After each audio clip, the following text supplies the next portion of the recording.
Capítulo 7. A Bíblia não proíbe culto aos santos, quando o silêncio é usado como autorização. Uma afirmação comum no debate religioso é, abre aspas, a Bíblia não proíbe culto aos santos, fecha aspas. À primeira vista parece um argumento neutro. Na prática, é um erro lógico e teológico. O problema não está apenas na conclusão, mas no método usado para chegar a ela. O erro lógico, o silêncio, não é autorização. A estrutura do argumento é: a Bíblia não proíbe explicitamente, logo é permitido. Esse raciocínio é falho. Se fosse válido, permitiria qualquer prática que não fosse explicitamente condenada, como novos rituais, novas mediações, novas formas de culto. Mas a fé bíblica não funciona por permissão, por silêncio, e sim por revelação positiva. O padrão bíblico, culto regulado, não inventado.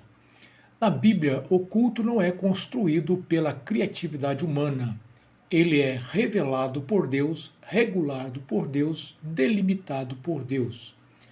Exemplos claros no Antigo Testamento mostram que práticas não autorizadas eram rejeitadas mesmo quando tinham aparência religiosa. No Novo Testamento, o princípio permanece. A Igreja persevera no ensino apostólico. Não cria novas formas de mediação espiritual. O silêncio das Escrituras sobre invocação. Um dado objetivo. A Bíblia registra inúmeras orações, mas não há um único exemplo de alguém orando a um santo falecido, pedindo intercessão a mortos, direcionando o culto a qualquer pessoa além de Deus. Isso não é ausência acidental, é um padrão consistente. O ensino positivo da Escritura sobre mediação. Aqui está o ponto decisivo. A Bíblia não apenas se cala sobre múltiplos mediadores, ela afirma explicitamente o contrário. Há um só mediador entre Deus e os homens. Esse ensino não deixa espaço para mediações paralelas, intercessores adicionais no mesmo nível, distribuição de funções espirituais entre criaturas. A estrutura é exclusiva. A diferença entre honra e culto. Muitos tentam resolver o problema dizendo não é culto, é honra.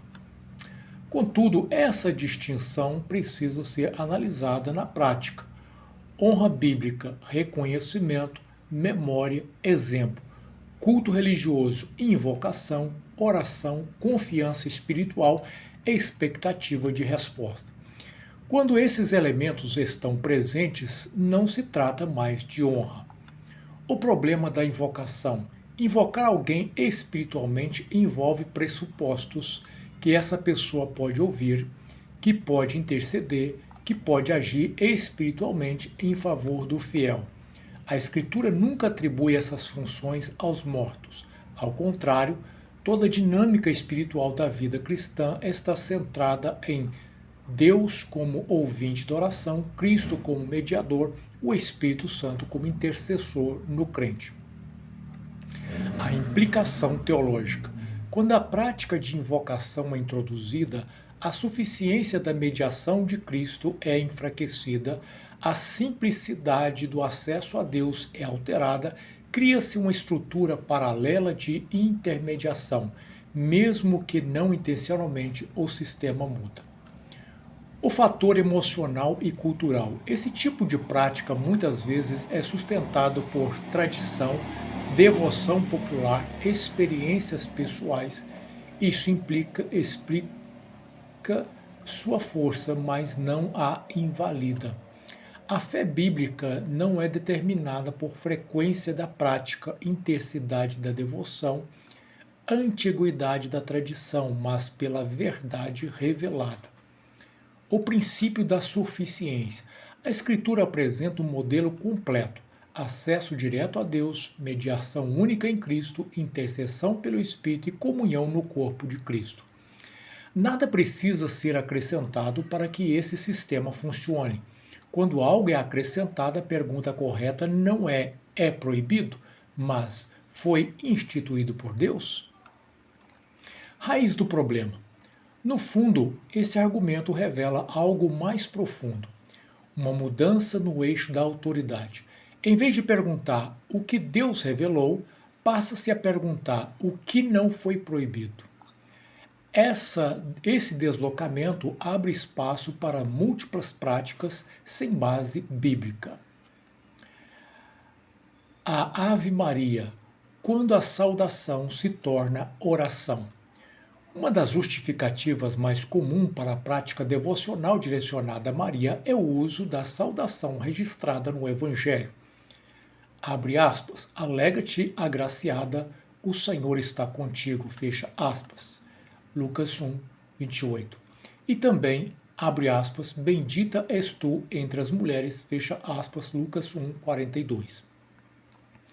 A partir dessas declarações, constrói-se a prática de oração conhecida como Ave Maria.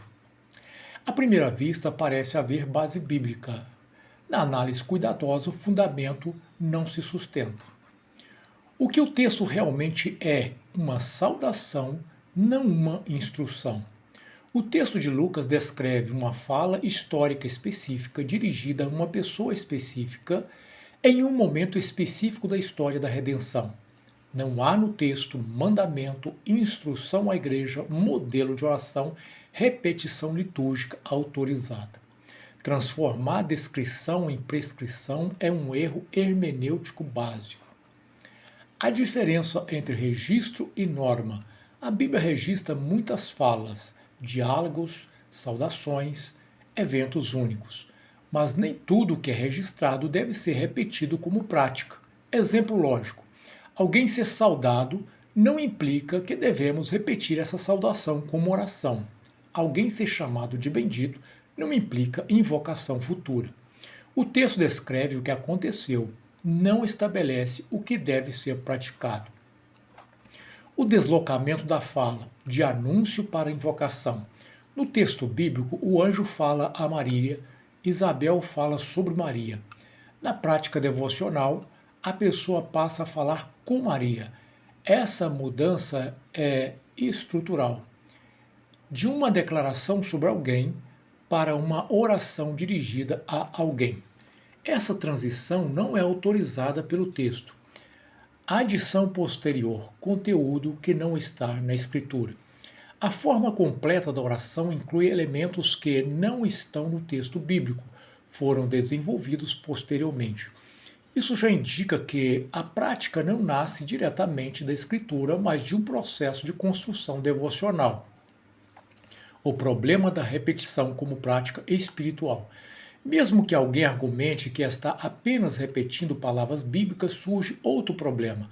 A Bíblia nunca ensina repetir falas dirigidas a terceiros, transformar saudações em oração, usar fórmulas como meio de acesso espiritual.